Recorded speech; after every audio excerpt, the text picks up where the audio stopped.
রাষ্ট্র পরিচালনার দুইটা দিক থাকে, একটা হচ্ছে বাহ্যিক ফৌজদারি মামলাগুলা, হুদুদ, কিসাস, তাহযীব, তিনটা জিনিস আছে। আরেকটা জিনিস আছে রাষ্ট্রের অভ্যন্তরীণ আধ্যাত্মিক বিষয়। সবাই শুদ্ধি চায়, শুদ্ধি হোক, সবকিছুর মধ্যে শুদ্ধি হোক, কিন্তু কেউ এই শব্দটা অ্যাডজাস্ট করে না আত্মশুদ্ধি। সবাই চায় সামাজিক সিস্টেমগুলো শুদ্ধি হোক, শুদ্ধ হোক, কিন্তু ওখানেই যদি আরেকটা শব্দ বাড়ানো হয় যে আত্মশুদ্ধি, তাইলেই সমাজ শুদ্ধি হয়ে যাবে। আর না হয় আত্মশুদ্ধি ছাড়া যত বড় বড় শিক্ষিত মানুষের হাতেই আপনার দেশকে ছাড়ে, তত বড় বড় দুর্নীতি হবে। বিগত 16 বছর যে দুর্নীতি হয়েছে, টাকা প্রচার করছে কি অশিক্ষিতরা না শিক্ষিতরা? শিক্ষিতরা। গত 16 বছর যেই পরিমাণ দেশের টাকা বাহিরে পাচার করা হয়েছে, কি অশিক্ষিতরা না শিক্ষিতরা? তাহলে কিসের অভাব ছিল? ওই যে আত্মশুদ্ধি, যেটা আল্লাহ তাআলা চ্যালেঞ্জ করছিলেন, কদ আফলাহা মান তাযাক্কা কদ আফলাহা মান যাক্কাহা ওয়া কদ খাবা মান দাসসাহা।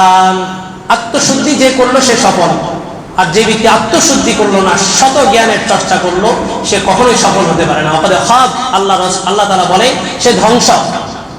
শুধু এটা এইভাবেই বলেন না, আল্লাহ 7টা জিনিসের কসম উঠাইছেন। ওয়াশ-শামসি ওয়া দুহাহা, সূর্যের কসম, সূর্য যখন তার দীপ্ত ছড়ায়। ওয়াল কমারি ইযা তালাহা, চন্দ্রের শপথ, চন্দ্র যখন তার জ্যোৎস্না ছড়ায়।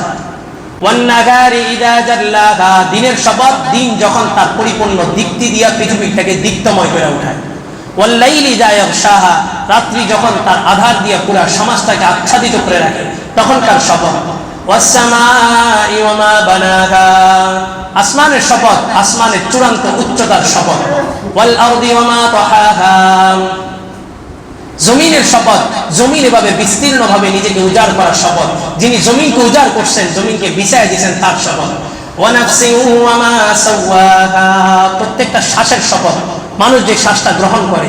এরপর আল্লাহ বলেন ফাআলহামাহা ফুজুরাহা ওয়া তাকওয়াহা, প্রত্যেকটা মানুষের মধ্যে আমি আগে খারাপ দিছি, তারপরে ভালো দিছি। আগে কি? খারাপ, তারপরে ভালো।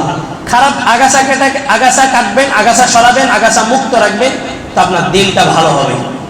কেউ জন্মগতভাবে ভালো হয়ে আসে না, প্রত্যেকটা মানুষের মধ্যে আল্লাহ তাআলা খারাপ জিনিসটাকে দিয়ে দিয়েছেন। নেগেটিভ জিনিস মানুষের মধ্যে খুব বেশি কাজ করে। আল ইনসানু হারিসুন ফীমা মুনিআ, মানুষকে যে জিনিস থেকে নিষেধ করা হয়, মানুষ ওই জিনিসটাই কি করে? বেশি বেশি করে। মানুষের মধ্যে নেগেটিভটা সবচেয়ে বেশি কাজ করে পজিটিভের তুলনায়। আল্লাহ বলেন ফাআলহামাহা ফুজুরাহা, আমি প্রত্যেকটা মানুষের মধ্যে আগে খারাপ দিছি, ওয়া তাকওয়াহা, তারপরে ভালো দিছি।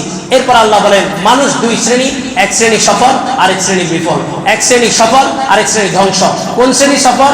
আল্লাহ তাআলা 7টা জিনিসের কসম খেয়ে বলেন কদ আফলাহা মান যাক্কাহা, যেই ব্যক্তি আত্মশুদ্ধি করবে, নিজেকে নিজে সংশোধন করবে, ওই ব্যক্তি সফল। ওয়াকাদ খাবা মান দাসসাহা, আর যে ব্যক্তি কুপ্রবৃত্তির চাহিদা পূরণ করবে, নিজের নফস যা চায় তাই মারাবে, ওই ব্যক্তি ধ্বংস। তো শিক্ষিত হইলেই হবে না, শিক্ষার পাশাপাশি কি লাগবে? আত্মশুদ্ধি লাগবে। আল্লাহ রাসূল বলেন বুদ্ধিমানকে জানো, রাসূল বলেন আল কাইয়িসু মান দানা নাফসাহু ওয়া আমিলা বিমা বাদাল মাউত, বুদ্ধিমান ওই ব্যক্তি যে ব্যক্তি মৃত্যুর পরের প্রস্তুতি মৃত্যুর আগেই গ্রহণ করে। মান দানা নাফসা, এবং নিজের নফসকে দিনদার বানায়। এখন নফস চায় নামাজ না পড়ি, কিন্তু এই নফসকে যখন দিনদার বানাবেন, তখন নফসই আপনাকে বলবে চলো না একটু নামাজ পড়ি, চলো না একটু সুন্নত পড়ি, চলো না নফল নামাজগুলো আদায় করি।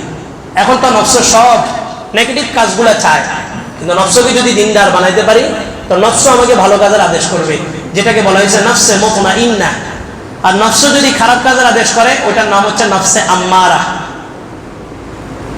এরপরে রাসূল বলেন ওয়াল আজিজু মান ইত্তাবা হাওয়াহা ওয়া তামান্না আলাল্লাহ, বুদ্ধিমান আত্মার পরিচয় পাইছো, আর নির্বোধ অক্ষম আত্মার পরিচয় হলো যেই ব্যক্তি গুনাহ করে, নফসের কুপ্রবৃত্তির চাহিদা পূরণ করে, আর সে আল্লাহর উপরে ভরসা করে আল্লাহ তো মাফ করেই দিবে, আর গুনাহ করতেই থাকে।